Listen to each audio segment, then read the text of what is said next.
Yeah, yeah. Yeah, yeah, yeah. Yeah, yeah. Yeah, yeah, yeah.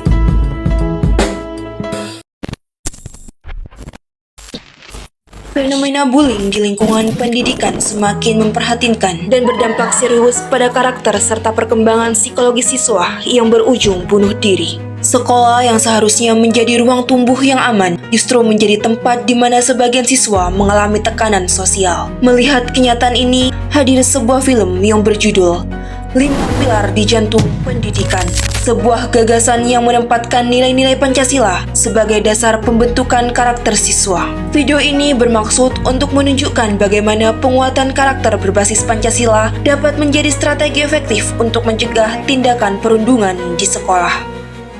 Oke, halo, saya Hilda Nandita, pengurus Forum Genre Indonesia Kota Malang. Kita melihat kondisi di daerah kita, apalagi di Indonesia ya, banyaknya kasus bullying yang terjadi di bangku pendidikan. Nah, menurut pandangan kakak nih, sebenarnya peran Pancasila dalam mengatasi bullying di negara kita itu atau di bangku pendidikan itu seperti apa, Kak? Aku sendiri sebenarnya kalau boleh cerita nih, sebenarnya dulu sempat mengalami bullying. Pernah juga sebelum juga. Atau sempat menjadi korban bully ya. Saat waktu itu di SD, verbal, fisik, untungnya nggak sampai yang parah ya. Cuman pasti trauma-trauma itu ada ya. Dan aku membayangkan bahkan di kasusku yang seperti itu aja aku sudah merasakan sakit yang luar biasa. Apalagi teman-teman di luar sana yang Sampai ada yang bunuh diri. betul, stres berkepanjangan, depresi. Tapi ada nilai-nilai Pancasila yang ada di sana. Kira-kira nilai apa aja, Kak, yang bisa ditumbuhkan? Dia adalah ketuhanan yang Maha Esa. Ya, dari diri kita sendiri tuh gimana ya, meskipun kita ya udah hancur, udah sedih, udah stres, depresi dan lain-lainnya, kembali kita harus pasrah kan. Kembali kita harus mendekatkan diri kepada yang kuasa. Berarti juga bisa menjadi solusi ya, Kak, di bangku sekolah atau di universitas gitu untuk meningkatkan pengetahuan keagamaan gitu ya. Tuh, bisa.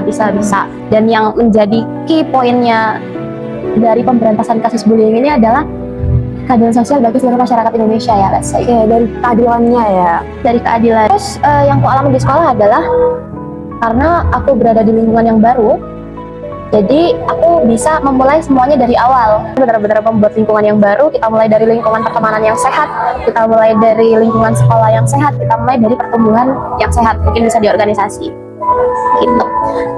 Dengan cara seperti itu kita bisa bangkit dan ya udah menuntut keadilan sosial itu tadi. Ternyata sebagai korban bully ini kita juga bisa bersinar kok. Ya, sebenarnya kita harus ini juga nggak sih, Kak, kalau di sekolah itu harus menemukan rasa persatuan juga ya. Jadi kita sama semuanya, karena kebanyakan kan kasus bullying itu karena adanya perbedaan ya. Kayak gitu. Betul, rasa persatuan itu yang bisa saya contohkan adalah mungkin dari diriku sendiri ya. Yang sebagai aku pernah korban bukan berarti aku akan mau membalaskan dendam dan juga amarahku itu kepada orang lain.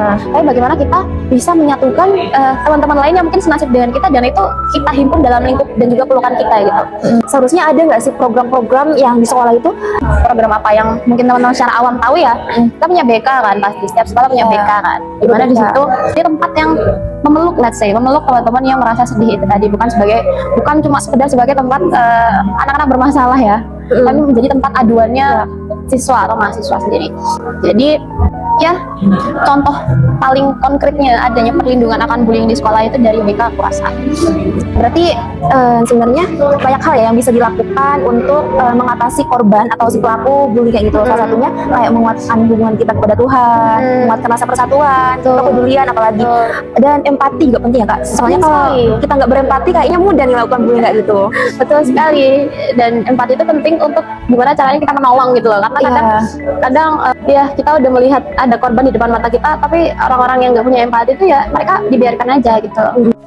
Perkenalkan, nama saya Elizabeth Syandayani, saya guru BK SMK Negeri 11 Kota Malang. Menurut Ibu sendiri, apakah ada tindakan di pencegahan bullying di SMK 11 ini melalui 5 penerapan Pancasila di bangku pendidikan? Jadi didasarkan pada 5 nilai Pancasila ya? Ya, salah Kalau satunya untuk pencegahan itu sudah kami lakukan.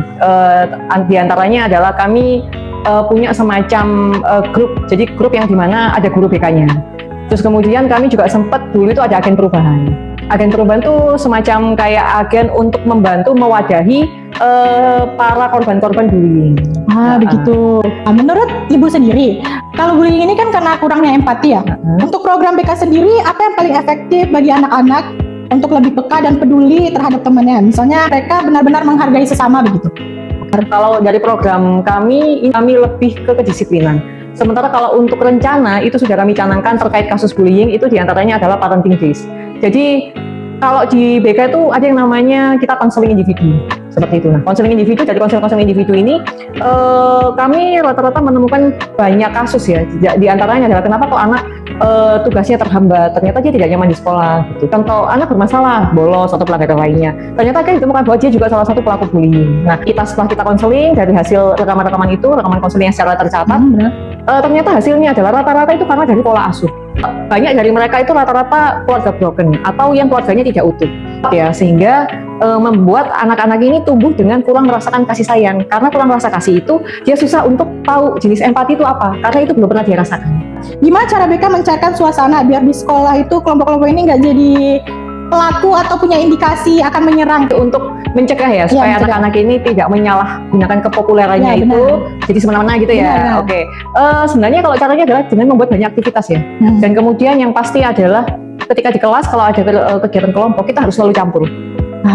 Tapi kalau misalnya kita suruh, misalnya kayak banyak nih project, tapi kita suruh anak untuk memilih sendiri, ya jelas mereka akan terus berkumpul dengan kelompoknya. Terus yang kedua paling penting yaitu dibanyakin aja kegiatan yang melibatkan banyak orang, sehingga anak-anak itu bisa belajar untuk memahami karakter. Jadi contoh, nggak harus yang sefrekuensi aja mereka mau berteman, tapi mereka juga harus bisa berteman dengan ya yang minatnya nggak sama atau yang gimana-gimana. Ya itulah indahnya perbedaan. Itu aja sih sebenarnya. Korban dari bullying sendiri itu orang tuanya diberitahu atau tidak ya? Oh tidak. Oh tidak. Kenapa kok tidak diberitahu? Karena begini, kalau apa-apa semua kita libatkan orang tua, anak ini tidak akan mampu untuk mengatasi masalahnya sendiri. Kita libatkan ke orang tua kalau tidak ada kesepakatan damai di antara siswanya. Iya benar. Yang saya panggil orang tuanya adalah si pelaku. Oh, jadi pelaku belum tahu. Betul. Kenapa? Karena begini, korban bullying itu kita harus coba untuk dia melawan dulu. Karena ada korban yang sudah, kalau memang dia sudah melawan kok masih begitu, baru kita panggil orang tuanya. Tapi kalau dia korban dan dia belum ada perlawanan, kita harus melatih dia untuk melawan.